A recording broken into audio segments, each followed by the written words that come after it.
Merci tout le monde de me recevoir sur Zoom aujourd'hui. J'avais trop espéré que ce soit en présentiel, mais bon, ça ne s'est pas fait.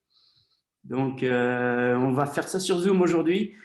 Et puis, je crois que le Saint-Esprit peut toujours agir malgré la technologie, malgré la distance. Je suis en Suisse, donc c'est bien ce que disait Manuela. Il y a une connexion entre la Suisse et la France en ce moment. Et j'y suis. Je suis ici pendant 3 mois. Je suis à Yverdon en train de faire une formation en tant qu'encadrant et étudiant en même temps, parce que voilà, il faut toujours faire les choses un peu différemment. C'est une formation au travail parmi les jeunes et les familles, qui est en fait une école de formation de jeunesse en mission et plus particulièrement des fabricants de joie. Donc, c'est une formation que j'aurais dû faire il y a déjà 25 ans. Et puis que c'est seulement maintenant que je peux la faire. Et c'est pour ça que je suis en tant qu'encadrant et étudiant, parce que ça fait quand même 25 ans que je suis dans le personnel des fabricants de jeux au niveau international et que j'enseigne dans ces écoles dans d'autres pays. Et donc, finalement, je me suis dit, peut-être ça serait bien de suivre la formation entière quelque part. Et là, le Seigneur a ouvert les portes d'une manière incroyable. Déjà pour que je puisse être en Europe à ce moment. Le Seigneur a ouvert les portes en quelques jours, en décembre dernier, pour que je puisse revenir ici mi-février. En quelques jours, il a pourvu à quelqu'un qui prenne ma maison à Hong Kong pendant quelques mois. Il a pourvu aux finances, à tout ce qu'il fallait. Et puis après, je suis arrivé ici en Europe et Dieu a ouvert une autoroute pour moi pour venir ici en Suisse faire cette formation. Déjà, de ne pas avoir quoi que ce soit sur mon calendrier pour les 3 prochains mois, c'était déjà un miracle. Et puis pareil au niveau des finances, même j'ai un petit studio ici à côté, pas loin de là où on fait la formation. Donc j'ai aussi de quoi être au calme et vraiment dans tous les domaines, Dieu a pourvu. Et c'est vraiment une bénédiction. Donc voilà, je suis ici à Yverdon pendant 3 mois. J'espère avoir l'occasion de pouvoir revenir en Alsace une fois de temps en temps. C'est pas trop loin. Donc, dès que les cultes seront de nouveau en présentiel à Josué, je vais tout faire pour venir. Mais voilà, on n'est pas trop loin. Donc, c'est vraiment chouette. Je suis vraiment content de pouvoir partager avec vous ce matin. Je ne sais pas vers quelle heure je dois finir, Huguette. Tu me dis j'entends pas, mais j'essaie de lire sur tes lèvres. Donc, je ne sais pas. Sens-toi libre, Johan. Ouais, donc 16 heures, ça va. Hein? Voilà. D'accord, super. Parce que j'ai quelque chose à 16 heures. Donc non. Non, on va finir. Oui, en fait, je priais par rapport à quoi partager ce matin et j'ai quelque chose que le Seigneur a mis dans mon cœur depuis un petit moment et que le Seigneur en fait me met au défi de partager. Et c'est quelque chose que j'ai dans mon cœur mais que j'ai jusque-là jamais partagé parce que je me sentais pas forcément apte ou prêt. Et puis récemment, le Seigneur m'a mis au défi. Et donc, je vais partager avec vous ce matin quelque chose que je n'ai jamais partagé d'une manière officielle, mais qui me tient très fort à cœur. Et en fait, c'est toute une partie de gens qui sont dans nos églises. C'est des gens qu'on trouve, une catégorie de gens, un peu à part d'ailleurs, qu'on trouve un peu partout, même dans nos églises, même dans la mission, et beaucoup dans la mission en fait. Et c'est des gens qu'on ne comprend pas souvent et qui eux-mêmes ne se comprennent pas souvent non plus. On les appelle les célibataires. Et je ne sais pas si vous en connaissez, mais moi j'en connais beaucoup. Et c'est vrai qu'en réfléchissant, je me rends compte que souvent on ne comprend pas les célibataires et nous-mêmes, parce que moi je suis célibataire, on ne se comprend pas beaucoup. Et c'est vrai qu'il y a beaucoup de messages sur la famille dans les églises, il y a beaucoup de formations, de séminaires pour les couples, pour les familles. Mais c'est vrai que pour les célibataires, il n'y a pas grand-chose. Et on n'entend pas souvent parler. Et l'année dernière, il y a Thibaut Geyer à la porte ouverte, à Bourswiller, qui avait fait un message sur le célibat, qui était vraiment super. J'avais pu le voir sur YouTube. Et du coup, ça m'a encouragé. Et puis, il y a aussi, une fois, j'étais sur une base de jeunesse en mission en Australie et je discutais avec la femme du responsable de la base. Et puis, elle me posait des questions sur le célibat, comment je le vis et tout ça. Puis, quand j'ai partagé mon cœur avec elle, elle me dit, mais il y a des clés là-dedans. Il faut vraiment que tu partages ça aux célibataires et aux non-célibataires autour de toi. Je dis oui, bon, pourquoi pas. Et en fait, c'est ça qui m'a un peu mis le défi de rechercher un peu plus, d'approfondir, pas forcément sur le célibat en soi finalement, mais sur les célibataires. Donc, c'est pas un message sur le célibat. Donc, pour vous qui êtes mariés, ne vous inquiétez pas, je ne vais pas faire un message sur le célibat et il va y en avoir pour vous aussi. D'ailleurs, c'est surtout pour vous, ce message. Et puis pour nous qui sommes célibataires, que ce soit jeunes célibataires, un peu plus âgés, qui ne nous sommes jamais mariés, ou même des veuves et des veufs, je crois qu'il y a pas mal de clés et d'encouragement, de richesse dans la parole de Dieu. Et puis c'est sur ça que j'aimerais parler ce matin. Et en fait, ce qui a beaucoup fait au fait que je réfléchisse à ce sujet, c'est que voilà, je suis célibataire, j'ai 46 ans, et c'est souvent qu'on me pose la question, mais c'est quoi ton problème? Qu'est-ce qui se passe? Comment ça se fait que tu n'es encore pas marié? Tu es quelqu'un de dynamique, super sympa, comment ça se fait que tu n'es encore pas marié? Et c'est vrai que c'est souvent qu'on me pose cette question. Et des fois, c'est même presque agressif, tu vois, presque négatif. C'est quoi ton problème? Et ça, je l'entends aussi, des gens qui parlent d'autres célibataires. Oui, mais il y a un tel, voilà, il est toujours pas marié, c'est bizarre, je comprends pas. Peut-être qu'il est trop difficile, elle est coincée dans sa manière de faire, sa manière de voir. Et on a tous ces raisonnements, ces explications, ces compréhensions sur les célibataires. Est-ce que c'est vrai? C'est ça que j'aimerais qu'on regarde aujourd'hui. C'est vrai que on a tous des problèmes quelque part. Hein. Je veux dire, quand quelqu'un me dit est-ce que tu as un problème, oui, moi en général je dis oui, parce qu'on a tous des problèmes. Donc je crois pas que ce soit parce que je suis célibataire. Mais souvent, voilà, on se pose nous-mêmes la question en tant que célibataire, est-ce qu'il y a un problème avec moi? Est-ce que je suis trop difficile? Est-ce que je suis coincé? Est-ce que je suis prêt finalement? En fait, souvent, on entend des gens qui disent mais je ne suis pas prêt. Ou alors, un tel, il n'est pas prêt à se marier. Il y a encore des choses à travailler dans sa vie. C'est pour ça qu'il est encore célibataire. Et la question, c'est quoi? Mais est-ce qu'on est vraiment prêt quand on se marie? Alors, j'aimerais vous poser la question à vous qui êtes mariés. Quand vous êtes mariés, est-ce que vous étiez prêt à 100%? Est-ce que vous aviez aucun problème? Vous étiez prêt? Tout allait bien? Et non, je ne crois pas. Hein, si on faisait un petit questionnaire, je crois que tout le monde dirait ben non, on n'est pas prêt quand on se marie. Donc finalement, les célibataires, s'ils sont célibataires, c'est pas parce qu'ils sont pas prêts. C'est pas parce qu'il y a un problème avec eux. Je discutais avec des responsables des fabricants de joie en Espagne, qui est un couple vraiment super que j'aime beaucoup. Ils s'appellent Curtis et Patty Clouette. C'est des Américains qui vivent en Espagne depuis des années. Et puis ils m'ont raconté comment ils se sont rencontrés en fait sur une base de jeunesse en mission. Elle était convaincue de son célibat. En fait, elle était tellement dégoûtée des hommes. Alors, je ne sais pas tous les détails derrière, mais elle était vraiment contre le mariage. Elle disait, je ne vais jamais me marier, les hommes, c'est tous des pourritures, pardon pour le terme. Elle avait même formé un club de célibataires avec des copines et pour prôner leur joie d'être célibataire. Et puis lui, pareil, lui c'était le célibataire qui ne voulait surtout pas se marier, qui était très bien comme il était, et franchement le mariage, ça ne l'intéressait pas du tout. Eh bien, devinez quoi? Le Seigneur les a mis ensemble et ils se sont mariés.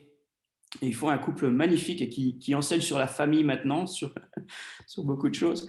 Mais comme quoi, pour dire, ces deux-là, ils n'étaient vraiment pas prêts à se marier. Je crois que c'est les extrêmes des non-prêts à se marier. Et pourtant, ils se sont mariés. Pourtant, Dieu les a leur a permis de se marier. Donc, je crois qu'il y a vraiment un cliché qu'il faut enlever dans notre tête, c'est le fait de, et je crois que c'est aussi valable pour nous célibataires, de se dire, mais voilà, je me marierai quand je serai prêt. Et que finalement, si je ne suis pas marié, c'est parce que je ne suis pas prêt. Je crois qu'il y a un mensonge de l'ennemi, et c'est quelque chose qui n'est pas du tout biblique. Je crois que même quand Dieu nous appelle à quelque chose, que ce soit le mariage, que ce soit un ministère, que ce soit un travail, que ce soit de rentrer dans une vie de famille avec des enfants, je crois pas qu'on n'est jamais prêt, en fait. Le Seigneur n'attend pas qu'on soit prêt. Le Seigneur attend qu'on lui obéisse. Parce que si on devait attendre qu'on soit prêt pour faire quoi que ce soit, ben on ne ferait jamais rien. Donc voilà, je crois qu'il y a vraiment un mensonge qu'il faut déjà changer dans notre tête et se dire, mais finalement, c'est quoi? Pourquoi est-ce qu'il y a des gens qui sont célibataires, des gens qui sont mariés?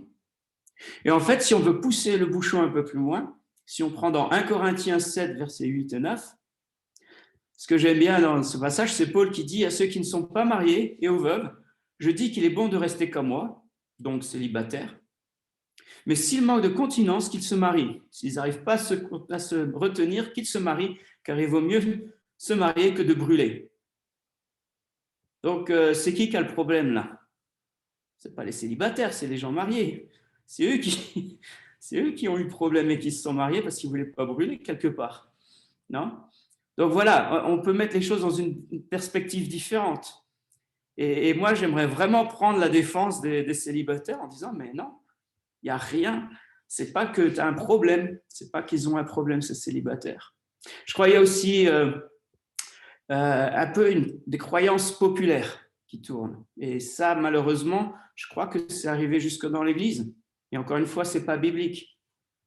Souvent, je crois qu'on voit le célibat comme une maladie pour laquelle le remède est le mariage. Ah oui, ah oui, c'est difficile le célibat, mais t'inquiète pas, on va prier pour que tu te maries. Combien de fois on prie pour que les gens se marient, comme si ça allait être la solution à leurs problèmes? Je suis désolé, mais jusque-là, tous les couples mariés que j'ai rencontrés, c'est pas forcément l'image parfaite du bonheur. Je crois que la vie, je n'ai jamais été marié, donc je ne pourrais pas dire, mais de ce que j'ai entendu de mes amis mariés, la vie de mariage, la vie de couple n'est pas des plus faciles. Donc, pourquoi est-ce qu'on dit aux célibataires, je vais prier pour que tu te maries, ça ira mieux? Donc, encore une fois, je crois qu'il y a des choses auxquelles on croit ou sur lesquelles on s'appuie ou qu'on dit, je crois qu'ils ne sont pas bibliques, qu'ils ne sont pas fondés sur ce que Dieu veut. Une autre croyance populaire que je dirais, c'est que souvent on croit, c'est qu'une personne n'est pas complète ou satisfaite ou heureuse si elle n'est pas mariée. Alors c'est vrai qu'il y a des célibataires qui ont du mal à vivre leur célibat, mais il y a des gens mariés qui ont du mal à vivre leur vie de mariage. Donc encore une fois, ça ne rend pas les célibataires incomplets, ça ne les rend pas malheureux. Franchement, si vous me posez la question, est-ce que je suis heureux? Bon, vous savez la réponse. De toute façon, les gens qui me connaissent, ils savent très bien que je suis quelqu'un de très heureux, de très satisfait, et puis de complet. De complet dans ce que Dieu me demande à être maintenant. Et on va voir pourquoi je dis ça. Alors, ces mensonges, je crois, parce que je crois que ce sont des mensonges, ces croyances populaires, je crois qu'elles viennent de la société, elles viennent du monde. Et je crois que dans l'Église, il faut qu'on fasse très attention. Parce que dans l'Église, on est appelé à vivre des choses on est appelé à se soutenir les uns les autres, à s'édifier les uns les autres, à s'encourager. Et malheureusement, ce sont des pensées qui créent un peu un fossé souvent entre les célibataires et d'autres. Encore une fois, moi, je vous partage ces choses-là d'une manière personnelle et qui viennent d'une expérience personnelle. Alors, ce n'est peut-être pas le cas partout, ce n'est peut-être pas le cas chez tout le monde, Et j'aimerais bien qu'on puisse avoir carrément un temps de partage et de débat entre célibataires, entre gens mariés, tout ça. On n'aura pas le temps ce matin. Et je crois que c'est différent pour tout le monde. Mais là, je suis en train de faire relever un peu des choses, des clichés, des choses qu'on voit dans l'Église, que je vois moi dans la mission, et que je vois ça pas seulement en France, que je vois un peu partout dans le monde, et qui me fait vraiment réfléchir sur ce sujet. Alors, le truc, c'est de regarder quand même ce que dit la Bible. Et puis, je crois qu'on a des exemples de bons célibataires endurcis dans la Bible, dont un que j'ai déjà cité, Paul. De nos jours, on l'appellerait un célibataire endurci. Je crois qu'il était clair dans son statut. Et puis, il dit très bien dans 1 Corinthiens 7,7, « Je voudrais que tous les hommes fussent comme moi », c'est-à-dire célibataires, encore une fois, dans le verset 1, il explique. Mais j'aime bien ce qui vient juste après. Il dit, mais chacun tient de Dieu un don particulier, l'un d'une manière et l'autre d'une autre. Et il parle de quoi là, l'un et l'autre? L'un, c'est celui qui est célibataire et l'autre, c'est celui qui est marié. Moi, c'est ce que je comprends. Mais ça veut dire, et ce qu'il dit là, c'est que c'est un don particulier pour l'un et pour l'autre. Et en fait, ce qu'il veut dire, c'est que le célibat et le mariage sont tous deux des dons, c'est-à-dire des appels, des dons qui ont la même valeur aux yeux de Dieu. Il n'y en a pas un qui est mieux que l'autre, en fait. Le célibat n'est pas une position inférieure. Il n'y a pas besoin d'aller voir un célibataire, lui dire, mais aide-moi à te donner un upgrade, ou je vais prier pour que finalement tu ailles mieux et que tu te maries. Non, le célibat, c'est un don à part entière, complet, qui vient de Dieu, tout comme le mariage. Et comme tous les dons et les appels, eh bien, certains sont limités dans la durée. Il y a un temps pour tout, il y a un temps pour être célibataire, un temps pour être marié. Et je crois que c'est important de comprendre que c'est un don, parce que je crois que souvent, et souvent pour nous célibataires, on a tendance à l'oublier, ça. Alors, certains vont dire, oui, mais moi, je n'ai pas le don du célibat, j'aimerais beaucoup me marier. Et c'est vrai, ça c'est moi, j'aimerais beaucoup me marier aussi, mais Dieu nous donne un don pour aujourd'hui, pour cette saison où nous sommes, d'être célibataire. Et il faut l'accepter, il faut le recevoir comme un don. Qu'il dure 2 ans, 3 ans, 10 ans, 20 ans, 40 ans. C'est un don qu'il faut recevoir et accepter. Et je crois que si on comprend ça, ça aide vraiment. Et même quand on voit d'autres célibataires, de reconnaître en eux ce don qu'ils ont d'être célibataires. Et je crois que ça, souvent, je le vois pas, je le ressens pas souvent. Les gens qui voient en moi un don, le don du célibat. Comment est-ce que on peut changer ça? Paul écrit aux Corinthiens et il parlait justement à propos des temps difficiles qui viennent. Et je crois que ça n'a pas changé. De nos jours, on fait face à des temps difficiles et on n'en a pas fini avec des temps difficiles. Donc, c'est une parole qui tient toujours, qui est toujours vraie dans 1 Corinthiens 7, au verset 32 à 35. Il dit, ne vous inquiétez pas, mais celui qui n'est pas marié s'inquiète des choses du Seigneur, des moyens de plaire au Seigneur. Celui qui est marié s'inquiète des choses du monde, des moyens de plaire à sa femme. Il y a de même une différence entre la femme et la vierge, c'est-à-dire la femme célibataire. Celle qui n'est pas mariée s'inquiète des choses du Seigneur afin d'être sainte de corps et d'esprit. Et celle qui est mariée s'inquiète des choses du monde, des moyens de plaire à son mari. Je dis cela dans votre intérêt. Ce n'est pas pour vous prendre au piège, c'est pour vous porter à ce qui est bienséant et propre à vous attacher au Seigneur sans distraction. C'est ça le don des célibataires, c'est ils peuvent s'attacher au Seigneur sans distraction. Eux s'inquiètent des choses du Seigneur, des moyens de plaire au Seigneur. Ils n'ont pas besoin de s'inquiéter, de plaire à une femme, de s'inquiéter des choses du monde. Et moi, c'est vraiment comme ça que je vois ce don du célibat que Dieu m'a donné pour cette saison. Cette saison de célibat que Dieu m'a donnée. Je regarde, mais je me dis, mais c'est incroyable tout ce que je peux faire pour le Seigneur, que d'autres ne pourraient pas. J'ai aucune excuse. Le Seigneur me dit demain, va en Corée du Nord, j'y vais. Je n'ai pas besoin de demander à ma femme, à mes enfants, c'est bon si je pars pendant 6 mois en Corée du Nord, au risque de ne pas revenir. Non, je peux obéir au Seigneur sans contrainte. C'est un don, encore une fois, c'est un don. J'aime bien ce que dit Jésus aussi. Jésus aussi était célibataire. Un peu moins longtemps que Paul, mais c'était aussi un célibataire, Jésus. Et dans Matthieu 19, au verset 10 à 12, avant ça, il a parlé du divorce et du mariage, et puis comment les règles du divorce et tout ça, et les disciples, ils disent, mais si c'est ça la condition de l'homme à l'égard de la femme, c'est pas très avantageux de se marier. Et puis Jésus leur répond, mais tous ne comprennent pas cette parole, mais seulement ceux à qui cela est donné. Car il y a des eunuques qui le sont dès le ventre de leur mère, il y en a qui le sont devenus par les hommes, il y en a qui se sont rendus tels eux-mêmes à cause du royaume des cieux. Alors, le mot eunuque, moi j'ai un peu du mal avec ça parce que c'est pas quelque chose de plaisant pour un homme. Quand tu regardes la définition du mot eunuque en grec, c'est quelqu'un de châtré, naturellement, ou par choix. J'en suis pas arrivé là, et je pense pas que je le ferai un jour. Mais l'autre définition du mot eunuque, c'est quelqu'un qui s'abstient volontairement de mariage. Donc c'est quelque part involontaire, un célibataire volontaire. Et je crois que c'est un appel très particulier.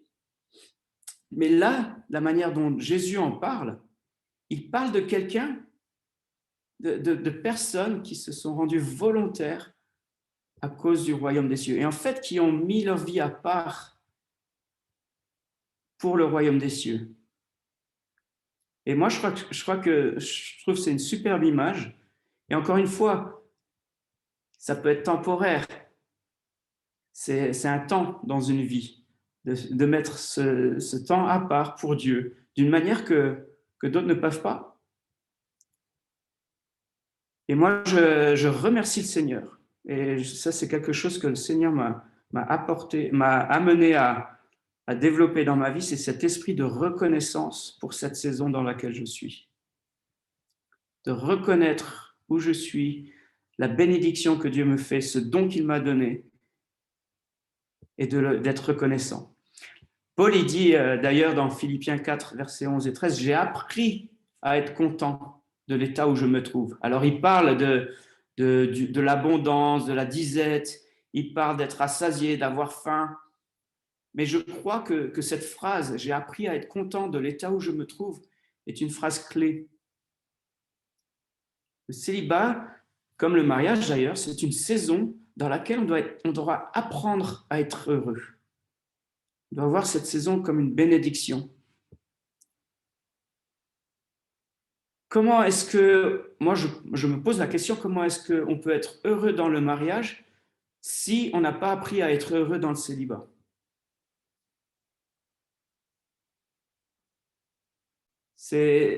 En fait, ça revient toujours, et encore une fois, c'est vrai pour toutes les situations de la vie, que ce soit dans le travail, que ce soit en mission, que ce soit à la maison. Il y a des moments, des saisons où on a beaucoup, on a des saisons où on a moins. Il y a des saisons dans notre vie où on a un travail, on a des saisons où on n'en a pas. Il y a des saisons où on a un conjoint, il y a des saisons où on n'en a pas. Et Dieu nous demande à apprendre à être heureux, à trouver notre réconfort, à trouver notre joie en lui et non pas dans les circonstances. 1 Corinthiens 6, 19, 20 nous dit « Ne savez-vous pas que votre corps est le temple du Saint-Esprit, qui est en vous d'ailleurs, que vous avez reçu de Dieu, et que vous ne vous appartenez point à vous-même, car vous avez été rachetés à un grand prix. Glorifiez donc Dieu dans votre corps et dans votre esprit qui appartient à Dieu. » Donc en fait, Notre corps ne nous appartient pas. Le mariage, le célibat, le ministère, le travail, la famille, tout ça, ce sont des actes d'obéissance à Dieu pour glorifier Dieu dans notre corps. Tout comme le mariage, c'est quelque chose qui se travaille, eh bien, le célibat, ça se travaille aussi. Ça se travaille. On ne le subit pas. C'est comme le mariage, on ne le subit pas, en général, on l'a choisi. C'est ça la différence, c'est que souvent le célibat, on ne l'a pas forcément choisi au prime abord, mais je crois que c'est une décision à prendre. Parce que le but, finalement, c'est de rendre gloire à Dieu, qu'on soit célibataire ou marié. Paul disait même, j'ai été crucifié avec le Christ. Je ne sais pas moi qui vis, c'est Christ qui vit en moi.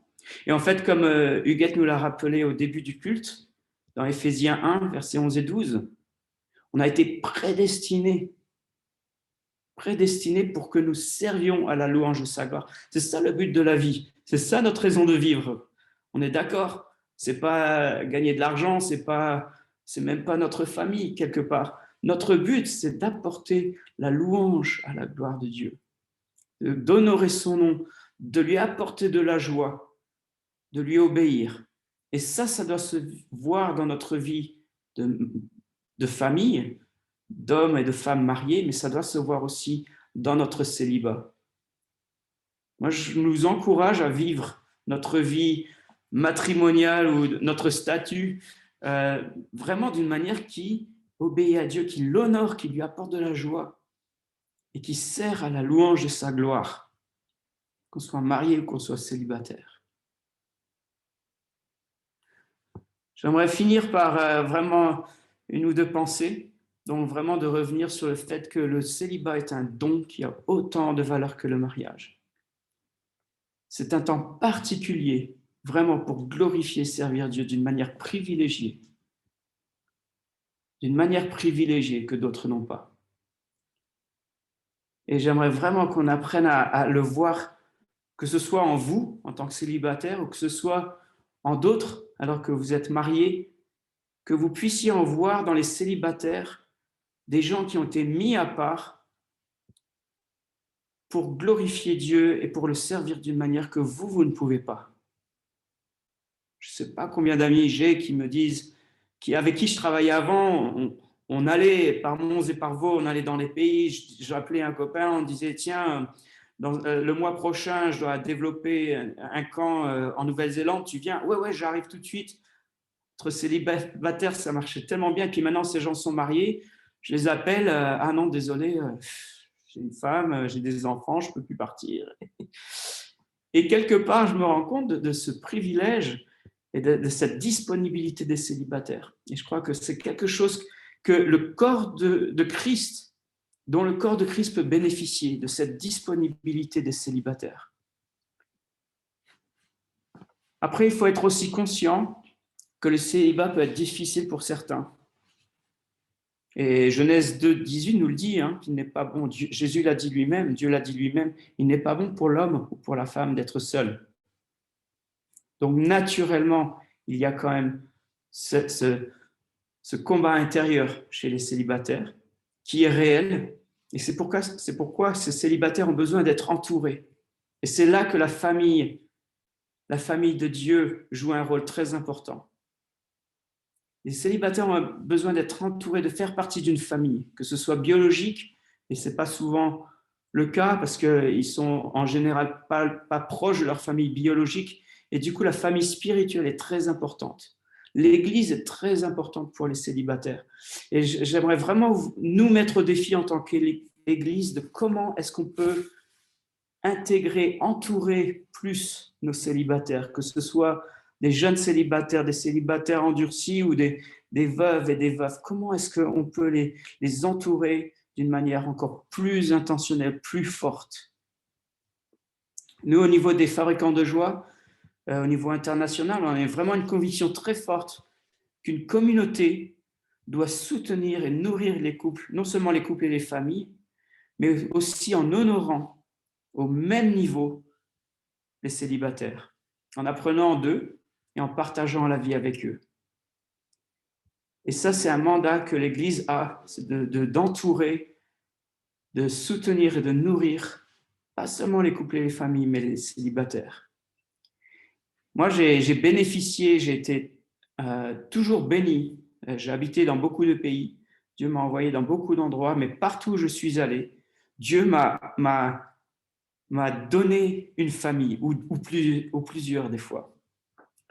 Depuis que je suis à Hong Kong, j'ai une, deux, trois familles qui m'ont presque adopté. D'ailleurs, il y avait une famille ils avaient déjà 9 enfants et ils m'ont adopté. Alors, j'avais déjà 30 et quelques années, donc j'étais déjà bien plus âgé que leurs enfants. Leurs enfants avaient entre 0 et 17 ans, mais j'avais un contact tellement fort avec leurs enfants qu'ils m'ont adopté. C'est-à-dire que tous les anniversaires, les Noëls, les Nouvel An, les fêtes, j'étais chez eux et c'était ma famille. Je dis c'était parce que maintenant les enfants ont grandi, c'est un peu différent, mais voilà, j'avais cette famille où je pouvais me trouver en famille. Et c'est ça souvent qui manque aux célibataires, c'est ce sentiment d'être en famille.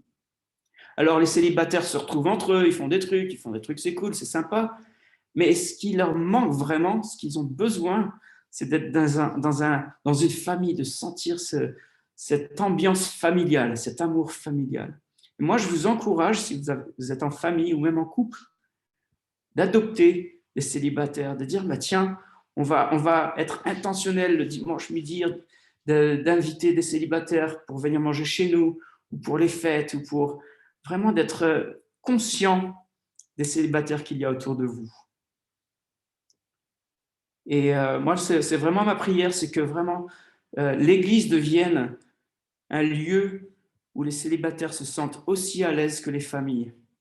Parce que quelque part, on est tous appelés à louer notre Seigneur ensemble, mais à s'édifier aussi les uns les autres. Et je crois qu'on a tous à apprendre les uns des autres. Donc je vais prier, et je vais finir ce temps en priant et demander au Seigneur de nous inspirer, de nous montrer aussi personnellement ce que ça veut dire, qu'on soit marié ou pas, qu'on soit célibataire. Je crois que vraiment, il y a quelque chose que le Seigneur veut changer dans nos vies, que ce soit une manière de voir ou une manière de faire. Seigneur, je te remercie pour ton corps qui est fait de différents membres, ton corps qui est fait de différentes fonctions. Et je te remercie, Seigneur, parce que tu as placé dans ton Église des familles, des couples, des enfants, des ados, mais tu as aussi placé des célibataires, que ce soit des jeunes célibataires, des célibataires un peu plus âgés, ou des veuves et des veufs, Seigneur. Et tu nous vois tous, Seigneur, comme ton corps.